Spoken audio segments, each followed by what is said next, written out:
Okay. Yeah, Okay. I'm with you on that one. yeah. And I think that's an important distinction because it's the same thing that Harry experiences. Hmm. So there's the Lost Boys of Hogwarts. This is this connection. Um, but the biggest difference, I don't know if We're we're not ready on to talk about differences yet. it yet. Okay, okay, all right. Hold your differences because All right. we're going to talk forever on once we get to that one. But Yeah, sure. Um, they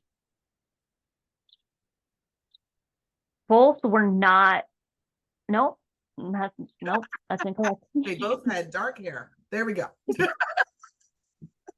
Like at one point, but then Valdi loses it all. So They both did have problems with romantic relationships.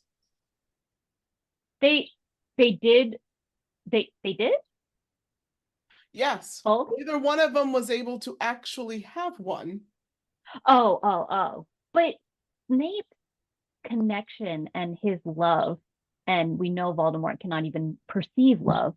Um, it like changes everything. So that's a different fuck. Yeah, but I I said don't we're going think to have a Snape, lot of differences. Yeah. I think they both are. See, and this is where I differ because I don't call what Snape felt for Lily love. They both had Right. obsessive personalities. It's just what they obsessed on was different. Obsessive And They few personality both true have is obsessive common. obsessive personalities. personalities and few true friends. Oh, They don't rely on people. Well, I was going to say that's the commonality I was going to go to next is Yeah. both very soul focused humans and very myopic in how they saw the world. and they both had very different but impactful relationships to Dumbledore. Yeah. Yeah. Okay. Yeah. I'm with you on that one. Okay. Absolutely. I can see it. They both also had very different relationships with Lucius. Now, you know what's interesting about you saying that? In the book, I don't see any relationship between Snape and Lucius, other than that they were both Death Eaters. In the There's a but In they were what? in the inner circle, which was not big. So, Right. And they often didn't know who each other were. Like, but in the inner circle, sitting around a table watching yeah. get killed, you form a bond. Do you? A little. Because they wouldn't all you seem be a like they would sneaky easily human slit each like other's throats if Voldemort said I it. didn't say they were friends. I said they formed a bond. Very different things. Another thing that I think they both had in common, which is often the mark of a homicidal maniac, is do go on? both very smart, very Yeah. specifically smart in certain things, but both very smart. And that intelligence and that book smart and street smart added all together made them both very dangerous humans Yes. in different ways, but I think that's another commonality. Yeah, I could see that. I can get behind that.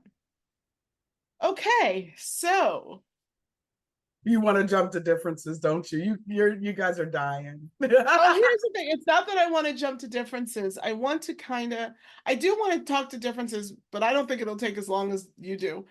But I want to talk a little bit about one or two of these similarities and what that meant for who they became as people. Go ahead. Okay. So for example, the similarity of not growing up in loving home environments with loving parents. That, I think, shaped both of them in very distinct and somewhat similar ways. It it shortened their ability to connect to people and made it so they didn't know how to connect to people. And in Voldemort's case, didn't create a desire to do so. Um, it made them immediately distrusting of every single human around them, whether that person deserved it or not. So Yeah. it's like they constructed this wall around themselves. It's very impenetrable. And I do think that similarity is what made it possible for Snape to fool Voldemort, because they both had such amazing walls that they almost couldn't recognize the wall was there in each other. Mm-hmm. Well, I was going to say the other one that, I mean, obviously we didn't mention because it's kind of a standard, but being half-bloods, both of them. Unhappily so. Also, both unhappily so. Right. They also, they had that in common, but it also came out in a very different way, I think, because it had history been slightly different and he had stayed friends with Lily, I think Snape would have changed his tune at least a bit on Muggles if Petunia He hadn't would been have had to, yeah. right. If Petunia Yeah. hadn't been such a bitch, like but Lily would have taken him into the grander Muggle world, Mm-hmm. and he would have seen different things. By ensconcing themselves in Hogwarts as the only place of note, so to speak, it helped enforce his hatred of Muggle, of not hatred. I don't think he hated them. I think he just thought they were not worth much. I feel like he was sort of, I'm sorry, go ahead. It's okay, but Voldy, I mean, actively hated and wanted to eradicate everything because of his father. Whereas Snape just wanted to escape his father because he was better than him and he didn't have to take it anymore. You know what I mean? Yeah. I think that commonality just is very much in common, but slightly changed between the two. Because I feel like Snape was much more malleable and could have become someone different. Voldy, we see him like before he even gets to Hogwarts, and the right influences were there, and they did not influence him. Right. You know what? An interesting thing in terms of malleability that you made me think of just now, Sam. Mm-hmm. If you look at everything as in degrees, then you sort of have Voldy as the extreme for lack of parental love. And then I would say 20% up from that would be Snape, who had a mother who loved him. She just didn't love him enough to defy the man she married and the world that she lived, that she grew up in, and come into more and to put her child first. And I think that 20% difference made him more malleable and more seeking of love. Whereas Voldemort didn't even know that it could exist, therefore didn't even know to look for it. Like he has no context. That's fascinating. Yeah. And what do you I think? will add, Tom grew up in an orphanage. And I don't know if you know the statistics of today's orphanages, but they're bleak. It was worse back in the 20s and 30s. So even if the woman who ran that house 100% loved and cared for everybody she had too many kids to give him the time. Yeah. And so he still didn't get any kind of true affection, even from her, you know, like we know in the book she comes across as not, she does not like that child. But what? Crazy. Oh my God. But as a 1-year-old, 2-year-old, 3-year-old, she had to have given him some, you know, and it's almost like he rejected it. Whereas I think Severus, on the other hand, would have soaked it up like a sponge because he was so lacking in it. Oh my God. Oh my God. Yeah. And what were you going to say? You said that was so interesting and you were going to expound a bit. I was? Oh, my brain fog swallowed that up. Sorry. Okay, good times. Yeah. Okay, so what else did you think they had in common, but you wanted to dissect a bit more? I'm going to talk about their relationship to Dumbledore, because I think they both respected and feared Dumbledore. I think Snape's decision to align himself seems like the best word, best definition for it, with Dumbledore in the end made such a difference in who he continued to develop as a man. Whereas, Oh yeah. because Totally. Voldy's relationship was always adversarial from the first day they met, he never got that, for good or bad.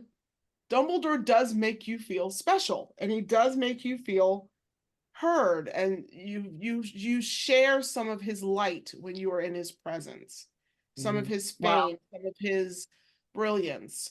And that shadow that Voldemort felt in Dumbledore's light and presence and brilliance, I think further isolated him as he continued to grow.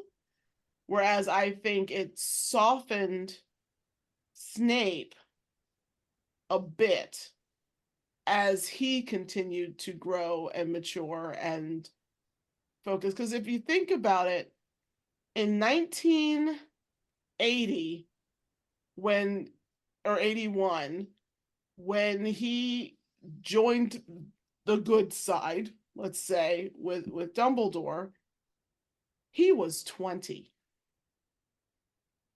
So at 20 years old, he was taken under the wing of a man who was not necessarily his friend, but who was also no longer his enemy, who could guide him and shine on him and help him see more. And protect him. Don't miss and protect him. Yeah. So he had more room to grow as a person. Well, Because the other thing the other common relationship thing that they had, and in very different ways, is Minerva. Because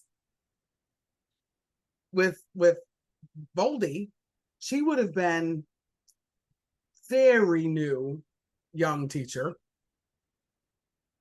very close to his age, very, and we know, malleable a little bit because everybody fell for his act except Dumbledore. So when he's looking at Hogwarts as a home, he also can not fantasize, because I don't think he did, but he can see family in the general sense on those Christmases he stayed there. And, like we're putting family in very loose terms here, but she was part of it, right? But she was part of the extended family. Whereas for Snape, she was a teacher when he got there. She was a mother type figure the entire time he knew her. Yeah. When he goes to work there, she's a mother figure who he also works with, who I'm sure provided compassion on days he needed it, even if he didn't show acceptance of it. And he had a mother who never did that. So I imagine, even though they both had a relationship with her, that affected them very differently too. And Slughorn taught Snape, right? Mm-hmm. That relationship, because Snape is so obsessed with potions. Can we also quick veer off, and then we'll go back to these relationships? How did he leave his one-of-a-kind potions book just around for Harry to find? I don't think he did. I don't think it was his. It was in his possession, and it was in his closet. Remember, they go in and Ron pulls, they fight over the old ratty book that's in there. It's nothing to say that there was he did not leave it as a potions book to be used by students. It was in his closet with his other stuff. They just fought over the book because it's the only one that was there. Remember, it's the only one that was there. I remember that it was the only one that was there, but I thought it was in like a class. It was closet. in the school. It was in the school supplies closet in Potions office. Which, if you think about it, Snape was no longer the potions professor at that point. But so that's all of his stuff, all the potion stuff was there, and he didn't